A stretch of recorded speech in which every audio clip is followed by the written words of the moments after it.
And now we have our panel discussion that will cover a topic of major relevance, advanced food structuring process that will drive the next gen of dairy and meat analog products, the science of fermentation and shear cell technology.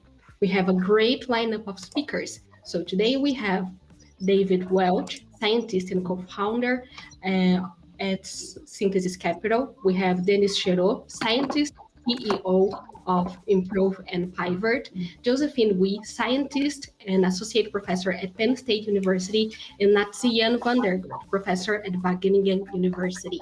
Our host today is Jens Twitter, international director and special advisor to the CEO at ProVeg. Thank you for being here with us today. Jens, please take it from here.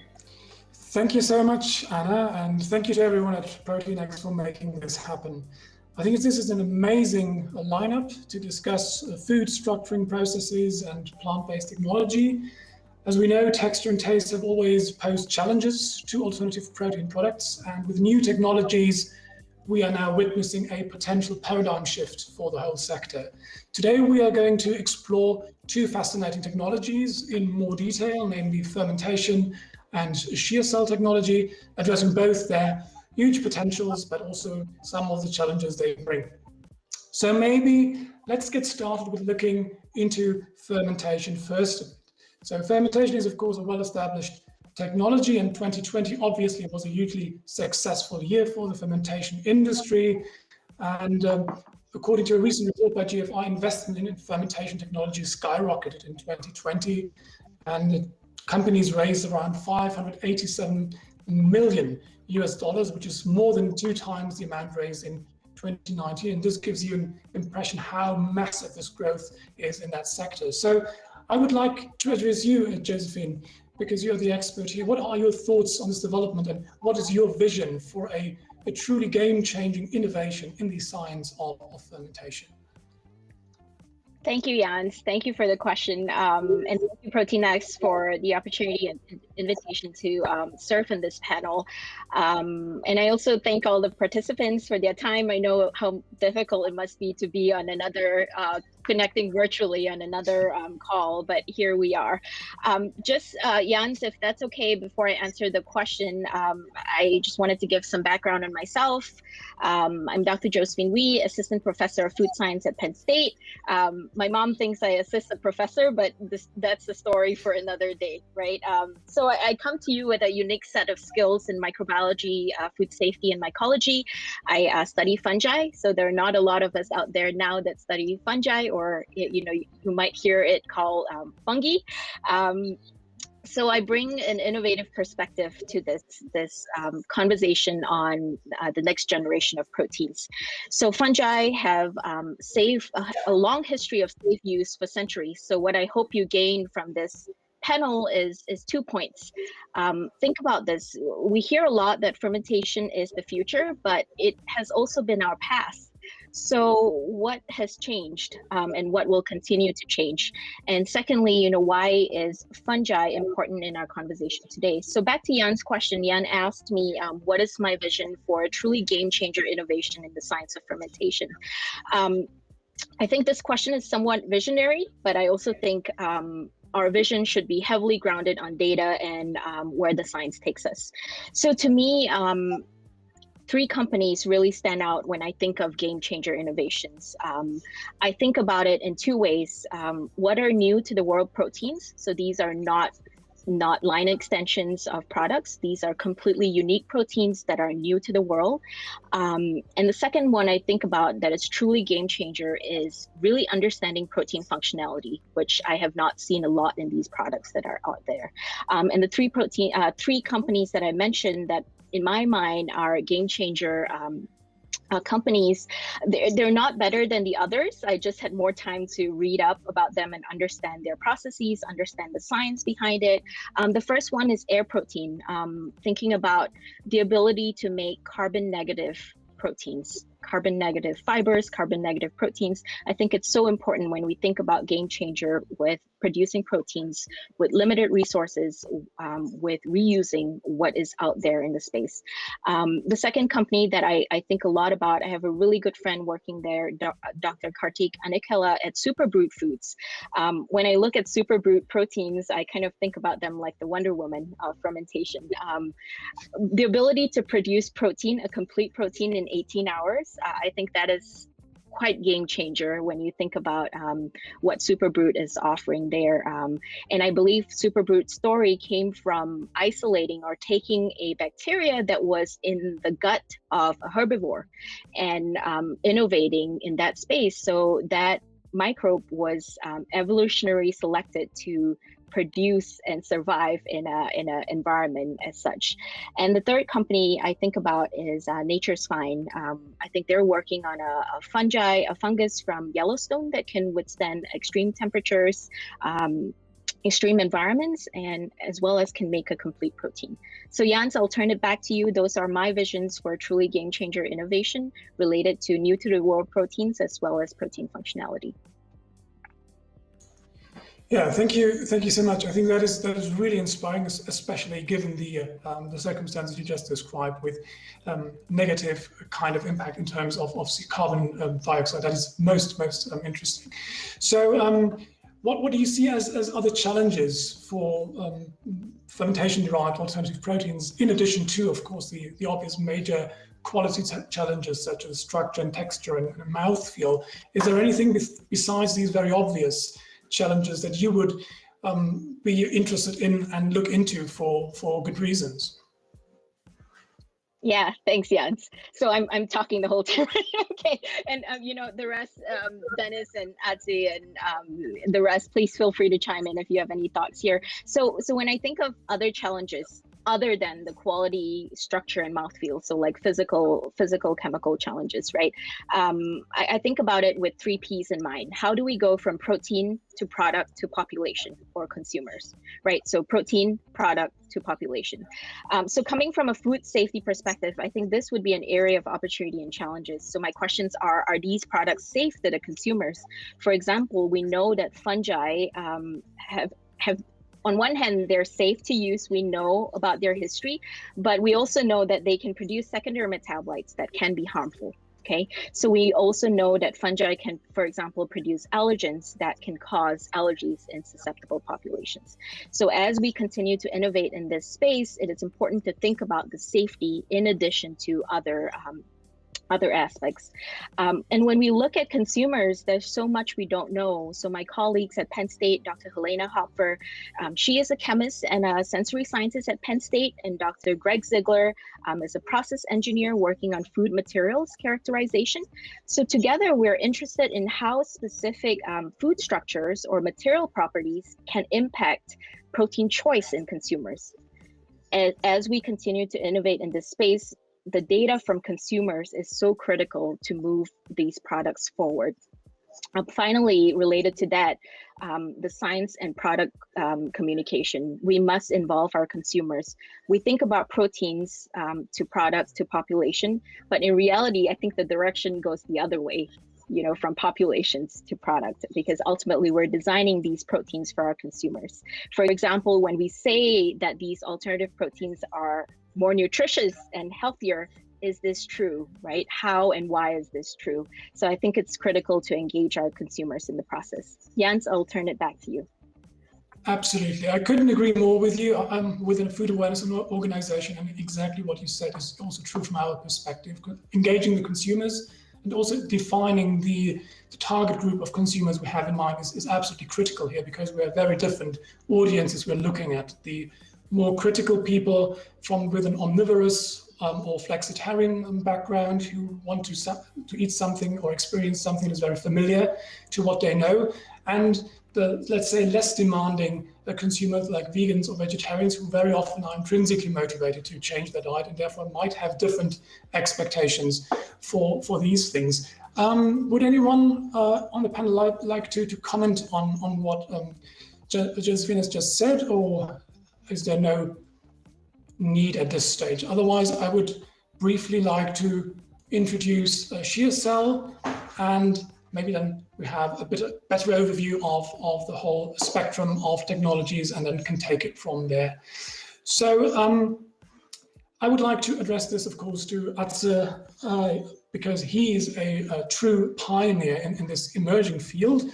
And I have to be quite honest, I also had to read up a bit on it before the panel, because it's such a new and exciting technology. It's not that well known, at least not yet in the wider audience. So this innovative shear cell technology was developed at Wageningen University and by researchers including Atze, and it transforms vegetable protein, be it soy or wheat, pea, rapeseed or corn, into a layered fibrous structure that very closely matches the appearance and texture of steak, which is of course the holy grail of alternative proteins. So from a science-oriented perspective, Atze, what are the key steps to take this food structuring process, this very innovative process from the labs, from the experimentation phase and pilot scales to a viable industry level?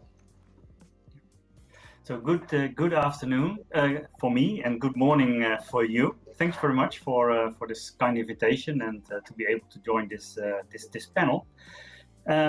Actually, the whole development of the shear cell started with a scientific question, and I asked that scientific question now 20 years ago, because for food products we use extrusion a lot, and even for meat analogs we use an extruder. Also for meat analogs we use it a lot. But the extruder is very complex. All kinds of deformation and thermal treatments and transitions occur inside the device. So at that time I said there is a need for a lab device in which we could really separate all those phenomena. So what happens to a starch melt or a protein melt if you apply well-defined deformation instead of that complex flow? And can you really connect, let's say, changes in those systems to the real parameters like simple shear flow, shear stress, energy input, etc. Now, and then, we worked on that for a couple of years, and suddenly in 2007, we noticed that with this device and those conditions, which we can't apply in traditional equipment, we could make very neat fibers, but then with dairy proteins, caseinates. And then, of course, we had the ambition to translate it to plant materials. But very remarkable, if you talk about the 2000 period, 2005, 2010, there was hardly any industrial interest in this area. It's difficult to imagine, but it was the case. And luckily, I could find a foundation that was really helping me setting up this research. So together with some subsidy from the Dutch government and that foundation, we were able to hire 4 PhD students. We were able to translate the insights from the dairy proteins to plant proteins, soy, pea, gluten, and we now work on a couple of other raw materials. And we were also able to do the scale up. And then suddenly we were able to make a very large piece of meat that really mimics whole cut meat products. And I think that is an addition to the current market, which is really governed by a lot of minced product like nuggets and burgers. In Europe, we don't like the long ingredient list on those types of products. They are a little bit distrusted in that respect. And you have small pieces that mimic kind of whole cut. But the real big whole cut, comprising only a few ingredients, I think that is a real innovation. And I'm really happy that one of my former PhD students, she's called Birgit Dekkers, made a spin-off, Rival Food, and she really has the ambition to use this technology to bring, let's say, new meat analogs to the market. And I think her ambition is to do that next year or so. First in restaurants, later also in the retail. So that's in short the story. Yeah, very interesting. I was a bit surprised to learn that there was resistance or lack of interest apparently in the industry when you back then started to reach out. Do you feel that is still the case, or has the industry and the stakeholders caught up with the developments, and aren't they more excited now? Because I'm very excited about new food technologies, and I'm surprised people who can't be excited about this. Well, what is your impression? I think that transition occurred roughly in 2010, 2013, 14, I think also in the US, companies like Impossible Foods and Beyond Meat popped up. And in 2015, we presented our outcome of the shearing device. And then there was a lot of media attention, national and international. And after that, we could set up a typical Dutch public-private collaboration with all big companies on board, including Unilever, Givaudan, Ingredient. And they now heavily collaborate to make also this product, this concept a success, but also see what can we learn also for other meat analog technologies? What can we learn for the requirements of the ingredients? How should we process our ingredients such that we have a minimal sustainability impact, but high functionality towards this application? And it's really great that we had a chance to collaborate with Dennis on this topic. So there is, I think, now a lot of interest, and we also see that Unilever is, for example, they bought a vegetarian butcher a couple of years ago, so they also pile up. So we see a lot of investment money, a lot of industry. Very difficult to imagine that up to 2012 there was hardly any industrial interest, and you see now how much it is booming. That's really amazing. Excellent. Yeah, thank you for being a pioneer in this process and fighting against the odds, all odds at the beginning. So I would also like to ask you a similar question I also asked Josephine. In addition to the obvious aspects of appearance and texture and flavor and gustatory experience, what kind of other key technical and scientific aspects that researchers need to look into and address before we see that kind of technology really going mainstream? What are the key challenges? What do you believe? I think the real scientific challenge, of course, is to make the real nice, tasty product, but that's kind of a challenge for our company Rival Food. I think what I see for myself as challenges is to better understand what the place of these types of products will be on the plate of the tomorrow's consumer. To be honest, I don't like the word protein transition or protein product. I don't like it so much. I think the trend we really have to make is going towards more plant-based foods. And if you consider that a plant material like pea, for example, just contains 20% protein and 80% other things, which might be very nutritious, maybe a little bit less nutritious. But if I have to make an isolate from a pea, then I just use half of the protein and just 10% of the mass of that protein. And if we all do this to make it more energy efficient, to make it more raw material efficient, then probably the complete separation into its constituents, high protein, might not be the way forward. So how to communicate, let's say, the dilemma between nutrition, high in protein, which is a clear demand, and sustainability.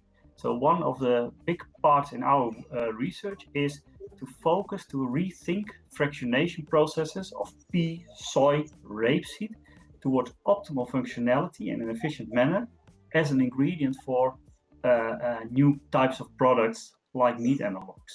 And I think this is an intriguing discussion scientists should have. It is not about protein transition, it is about a transition to a more plant-based diet.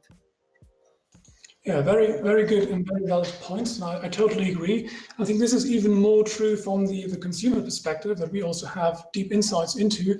We witness especially a younger generation of consumers, the so-called millennials and Generation Z, that are much more aware of these things and have much higher expectations in this regard. So it also needs to be nutritious, it needs to be healthy, it needs to be sustainable, it needs to be plastic free. So there's a whole bunch of expectations, which of course poses quite some challenges for producers, but also for innovators and scientists, I believe. I would also like to invite, or maybe just take a bit of a step back now that we had a look at both of these technologies, like fermentation on the one hand, like shear cell on the other side. One of the questions that is, I think, very important to also see what are the roles of these two different technologies or approaches in the space, and how can they be combined, or how best to avoid cannibalization effects, but instead utilize synergy opportunities between them. David Welch, would you be so kind as maybe to share your thoughts on how you see fermentation and shear cell technology being used together to create better structures, or what the obstacles are towards that? That would be interesting. Yeah, thank you, Jens, and thank you to ProteinX for the invitation to join this great panel today. So I think you know, the way I would think about these different technologies is not sort of separate buckets of technology that can only be used in isolation, but really that there's this expanding toolbox of both instrumentation technologies like shear cell, but also the number of ingredients that we can use to create better tasting food products. So I kind of, you know, maybe I often think about these as enabling technologies, and I think fermentation, as Josephine described it, is really one of those, right? Where you can create very flexible and scalable ingredients that can be used to create better tasting products. And I think a classic example of this, classic now, right, because it's been around for a while, is the Impossible Burger, which is 99% plant material that then uses a fermentation-derived ingredient, the leg hemoglobin, to, you know, provide some missing taste attributes. And I think we can think about that as an example of what can be done with structure as well. And so, you know, thinking about companies like Nature's Find or you know, Air Protein and Solar Foods that are creating these very flexible ingredients from protein, and then being able to from bacteria and fungi, sorry, that then can then be combined together with novel texturization technologies like shear cell or 3D printing to create more or more refined structure. And I guess maybe just taking a brief step back, right? I think most of the products that we've seen come to market recently have been sort of burgers, and you know, Jan mentioned this, burgers, shredded products. But if you think about the vastness of the different types of food products that we eat, and think about, you know, a steak versus a piece of fish versus cheese or yogurt, and the different textures that are present in each of those, and how that relates to structure, and then how we need to move beyond just a sort of very limited number of ingredients that we combine together to create, you know, the structures that are present in sort of ground and shredded products. I think we need to expand that toolbox, and I just see this very exciting emerging category of hybrid or blended products, where we're bringing together the best ingredients from plants, the best ingredients from fermentation technologies, even animal derived, you know, cultured meat technology together to create products that have the right structure for a particular application, and allow us to kind of expand our repertoire of meat and dairy analogs. Yeah, absolutely. I'm also struck by the speed of which hybrid products has kind of made it to the general public, and people became increasingly aware about this possibility. What is your impression about the consumer acceptance when it comes to combining these things? Because people still probably have this traditional perspective of, well, there's animal-based products, there's plant-based products now, which have been around for quite a while. Why should we mix those up? Either I'm vegetarian or I'm not. So what is your experience, or what does your intuition tell you about consumer acceptance when it comes to bringing together the best of both worlds, which I think from our perspective is quite a natural thing to do and assume, but maybe a consumer intuitions might differ, because intuitions sometimes can also be, or they definitely are impressed by prior experiences, traditions, and these kinds of things. So what's your take on this, David? Would you believe that people soon take to this option, to these possibilities, or will there be some hesitancy at the beginning?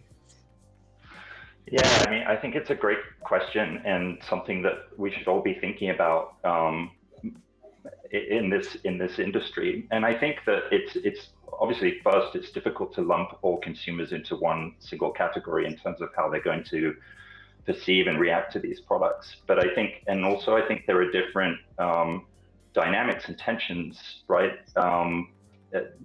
Jan mentioned, you know, a sort of preference in Europe for cleaner label food products with fewer ingredients. And I think there's a clear trend there for clean label products. But at the same time, consumers want products that taste great, that they're going to buy once and then come back and taste again. And but I think the power in these technologies, like the ones we're focusing on today, fermentation and shear cell, but also others that are being explored in this area, like cultured meat technology, is that they're very flexible, and technology allows us to step forward, right? So these are not products that you launch and then you never improve upon them. In fact, if you look at the Impossible Burger and Beyond Burger that were mentioned earlier, those are on version 2 or 3 already. And so as scientists, we're able to continually improve, and that allows us to not only improve the taste, the sensory attributes, to create a better texture, a better flavor, a better aroma, but also improve the nutritional properties, the efficiency of production, the sustainability of them. So, I see a future where there will be products available on the market that meet all of the consumer tastes, those that want a very clean product that has a reduced number of ingredients, but also customers that are, or consumers that are more sort of experimental and are open to tasting these sort of first wave of products that might be perceived as risky for others. So I see a bright future where we'll be able to create products from these technologies that appeal to all consumer segments. Excellent, yes. And as you also said, maybe also different geographies around the world where very different expectations might be relevant from different cultural and other backgrounds. David, what do you see as the current biggest challenges or bottlenecks existing in these technologies that we know at the moment? If you had a kind of a wish list, which of those challenges would you see going away or address most urgently in order to move forward? Yeah, I mean, I kind of touched on this before. I think just sort of thinking about if the ultimate aim is to create a better food system that's equitable and and efficient and better for the planet, then there's a lot of different food products to create. It's not just, we need to move beyond the burger, right? And so I think there's a lot of work to be done in terms of how we apply these new technologies and ingredients to a broader array of food products. But I think for me, the one that I think about a lot, which is, I guess, a challenge, but more so I see it as an opportunity, is scale. How do you scale these different technologies to meet a larger number of consumers? And I think your point, Jens, about different geographies is important here, right? So when we're talking about scalability, it needs to be relevant to different geographies in terms of the types of inputs they have to produce these food products, the consumers and the preferences they have for the different food products they eat in countries around the world. So for me, I think at a high level, scale is really the biggest both challenge and opportunity for both fermentation and shear cell. Yeah. Yeah. Is that just a quick question? Is that just a challenge for the producers and innovators, or should maybe also other stakeholders play a role in this? Only recently, I know that Co-op, the retailer chain in the UK, has launched a price parity campaign for their own white label vegan product. So in order to make it more attractive to consumers, they brought the prices down by inserting a certain amount of money, of course. Do you think that kind of thing could help the overall process, or would you rather trust just the scaling up of production? I think scale needs to happen along the entire value chain, from the companies that put the food products on the shelves for consumers to buy, but all the way upstream to the rapeseed that's grown around the world that can be fed into the shear cell instrument, and the various types of bacteria and fungi that these companies are using, and the fermentation systems that they would use to scale them. So I think You need to look at how you improve the technology and scale them along the value chain from the starting point all the way to the consumer. Excellent. Yeah, thank you, David. And of course, we already touched upon this several times. Consumer acceptance is naturally a very, very important topic, especially we know that flexitarian consumers are probably the most relevant group because they are the biggest target group for these kinds of products, but also the ones probably with the highest expectations in terms of taste, gustatory experience and flavors. So they want something that imitates or compares to the original as much as possible. That is kind of a bit more of a challenge to get those consumers to change their diets if these products do not match these expectations. So I would like to know from Denise Chauveau, facing the huge diversity of plant-based proteins on offer at the moment, how would we go best about to select the most adapted ones to consumer needs? What are the kinds of approach you use? What are the kinds of criteria you use in order to make sure consumers are actually going to buy the products? Yes, thank you. That's a very interesting question. The first thing I would like to say before answering your question is we have also to look at the big picture. You know, every year the agro production is producing basically 555 million tons of protein all over the world. And what we are discussing today is only less than 3 million protein with 3 million tons of protein ingredients. So the protein concentrate and the protein isolate. So it's less than 1% of the total protein production worldwide. So it's a really, really, really small part of the big picture. So back to your question, there is more and more work, R&D work, development work, marketing work done around the world on many different plants origins. But right now, the biggest player is soy by far. The second big player is wheat, and extremely small compared to soy and wheat, you have pea. And all the others are almost nothing in terms of tonnage. But potentially, they are supporting a big potential for future development. And that's where a lot of companies are investing around the world. So if you look at I would say a short-term vision, let's say 2025, soy will still be by far the #1 player because it has a lot of advantage. First, it's a high production of protein per hectare. It's quite concentrated in the seed. You can valorize the side product, which is oil. And the process is quite easy because soy protein are very soluble. So easy process to extract, purify proteins. The wheat is also well positioned. It will maybe not grow very fast, but the position will be stable. And the pea is by far the most interesting, promising in the coming 5 years. It will almost double in terms of productivity. Challenges are around the pea, around the functional properties, as we said before, and customer acceptance linked to the off notes, flavors, smell, which are very often borderline when we see the actual product on the market. What I can predict is we'll move from a first generation of pea isolate to a second generation. And we start to see products having a much higher quality, light color, much lower off notes. And that's very promising. And that will help customer acceptance.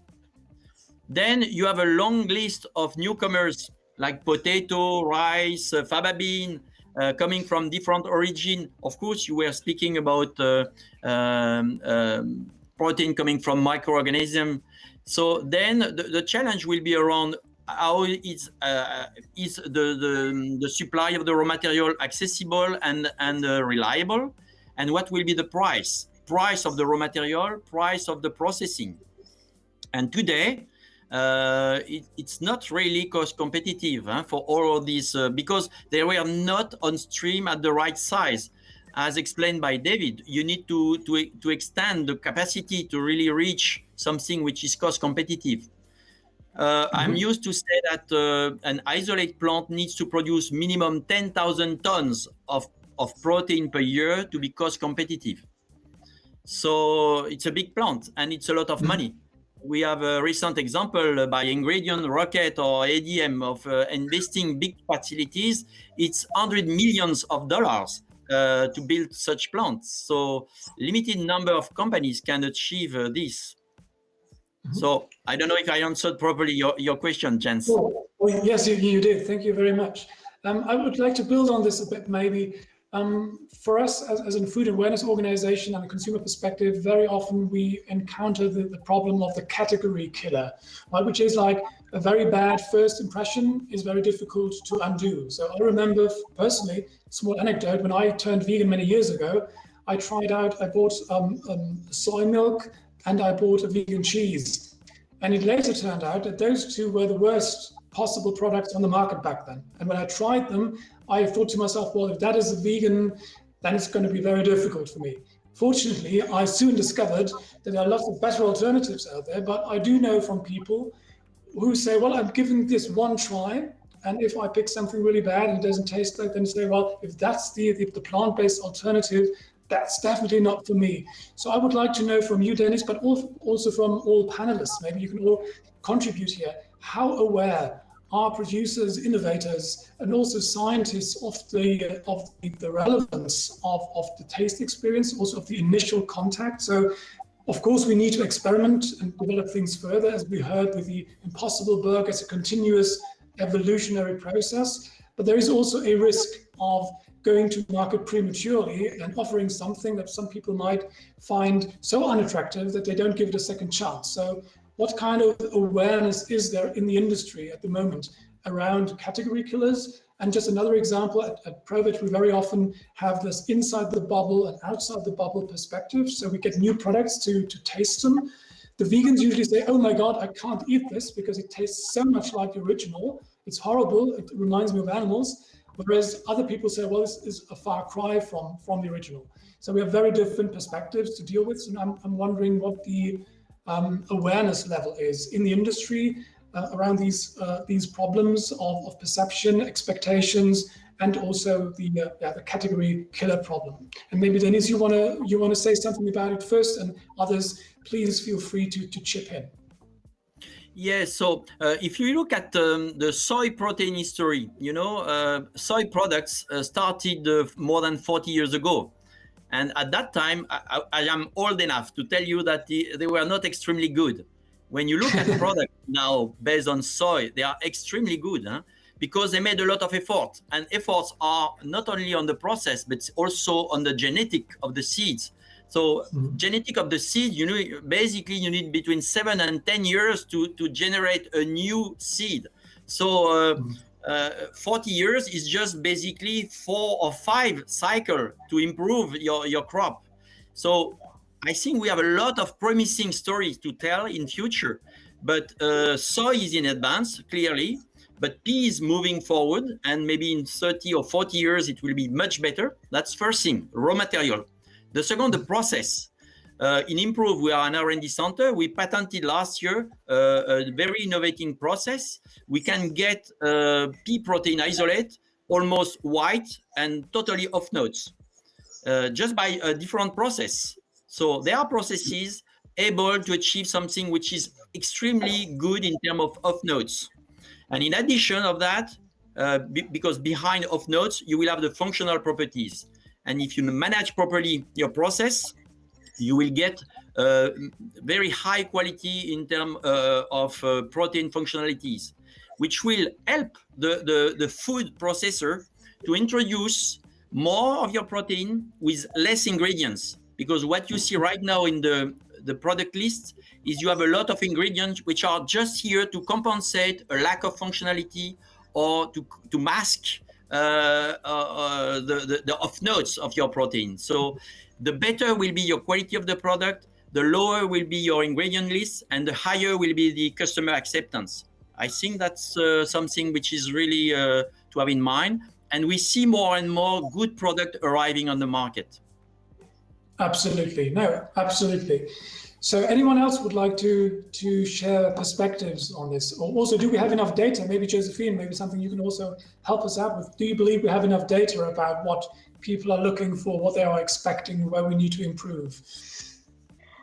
Thanks, Jens. I think that is a rhetorical question, right? I feel like we never ever settle with enough data. But I mean, going back to your question and also what David brought up about demographics, like which part of the world, we talk about consumer acceptance, but I don't think it's about acceptance. It's about consumer exposure and engagement, right? So I grew up in Malaysia where we ate tempeh, which is a fungi grown on soy. And we were exposed to it as little kids, you know. So I think as we think about these products, acceptance comes from early exposure. So how can we, as scientists, engage also nutritionists, engage those that are working with school programs across the world to introduce these new to the world proteins, or Atsi, and help me think through this, you know, this idea of, you know, we don't like protein transition, but, you know, how can we think about this? I think we should think about, do we actually want acceptance, or is it the engagement, the early engagement, all the way across generations, from school programs to high school to our youth, right, to our millennials. So I think there's so much potential all across that spectrum. We shouldn't be just thinking about our millennials and our Gen Zs, but parents and children as well. That's a very, very smart observation. Thank you for sharing. Good food for thought. Maybe David or Atzian, maybe you want to chip in as well.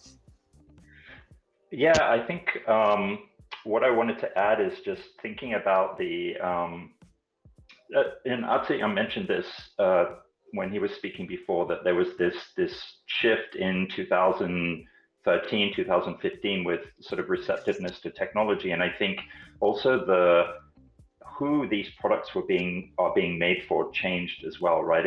It moved from just products that were being designed for vegans and vegetarians to a much broader segment of the population that likes the taste of meat and cheese, and wants to keep eating it, but wants to do so through products sourced through more sustainable, more ethical practices. And I think so the bar has changed, right? So you can't bring a product to market that is you know, tastes like a vegan burger patty from 20 years ago now. You have to make something that's much more sophisticated and closely biomimics the taste and texture of animal products. And I think more and more so, coming back to your original question, companies in the space are aware of that now and are focused on developing those types of products and are exploring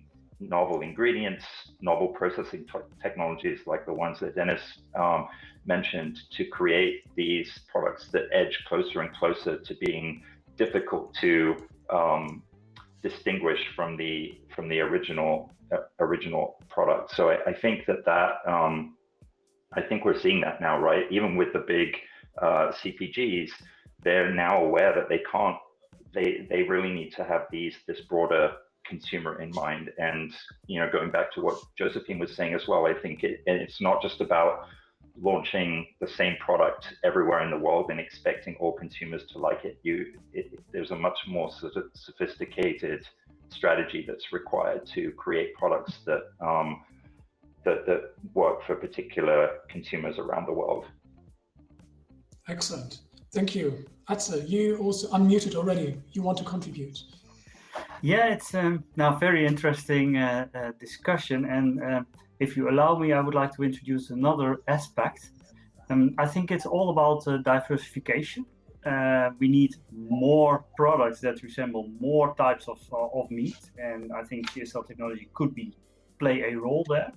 We also need diversification in ingredients, so from soy maybe to the fermented ingredient we get through fermentation, but on the other hand, what Dennis is saying is of course very, very true. Now, and I think we should also have a different type of supply chain. So now we make a lot of meat analogs following the concept: we grow something in a large quantity, then it is fractionated or purified in a large factory that costs hundreds of millions of dollars, and then we locally produce the same product. the elegancy of the shear cell, and I think it's also a bit for fermentation, is the device is very simple, and we can also scale up by creating a lot of devices that we place in many different locations.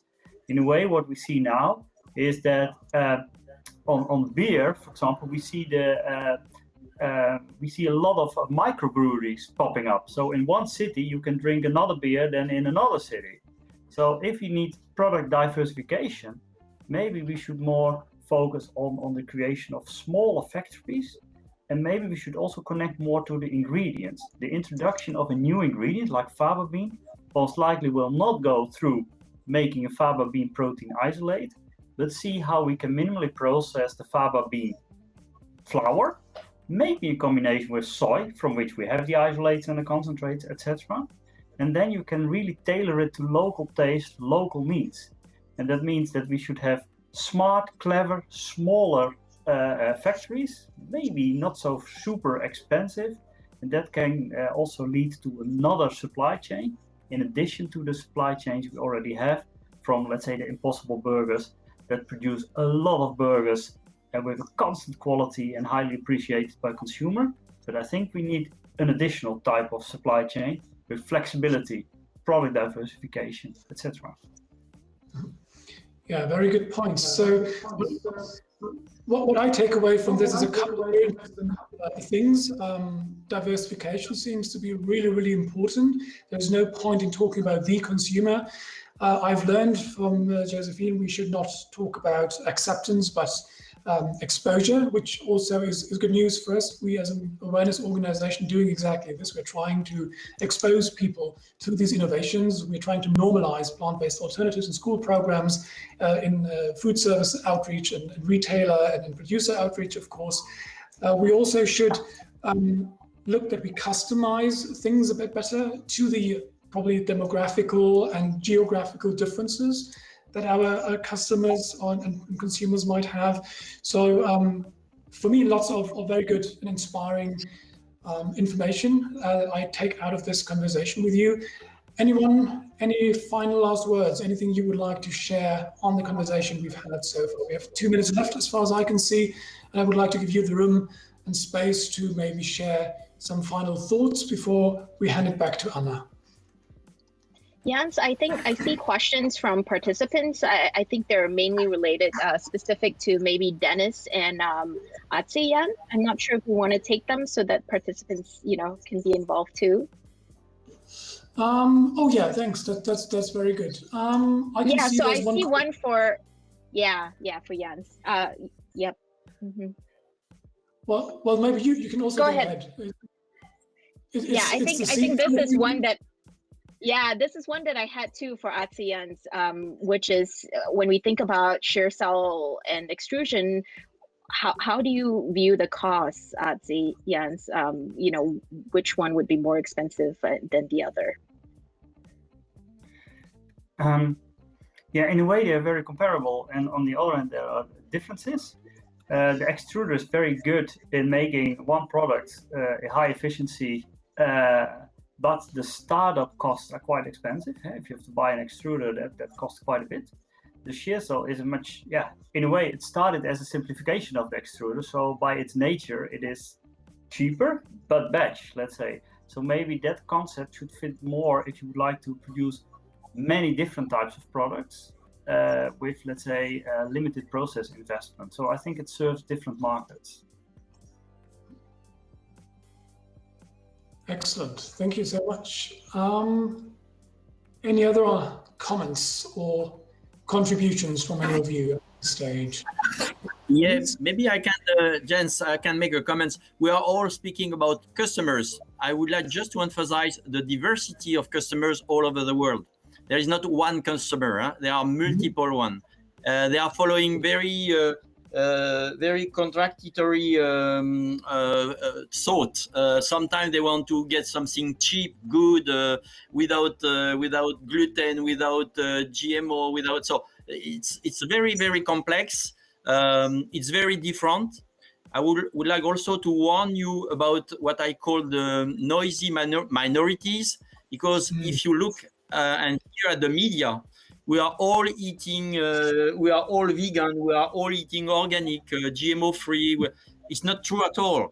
So, and even one single individual can be a different customer Monday morning, Saturday night, or Sunday during the family dinner. So it's very complex, and very often we try to simplify, but the complexity is behind. And my conclusion on this is what we eat is not following our logic, it's following our emotion. And this is why it's so complex. I couldn't think of better final words. Dennis, thank you very much. I think that was a nice summary, and I very much share your perspective on this. And I think our time is up. Anna, correct me if I'm wrong, and I would love to hand it back to you then. Okay, thank you guys. Your willingness to share your time, to share your thoughts here. Thank you very much. It was amazing, completely amazing.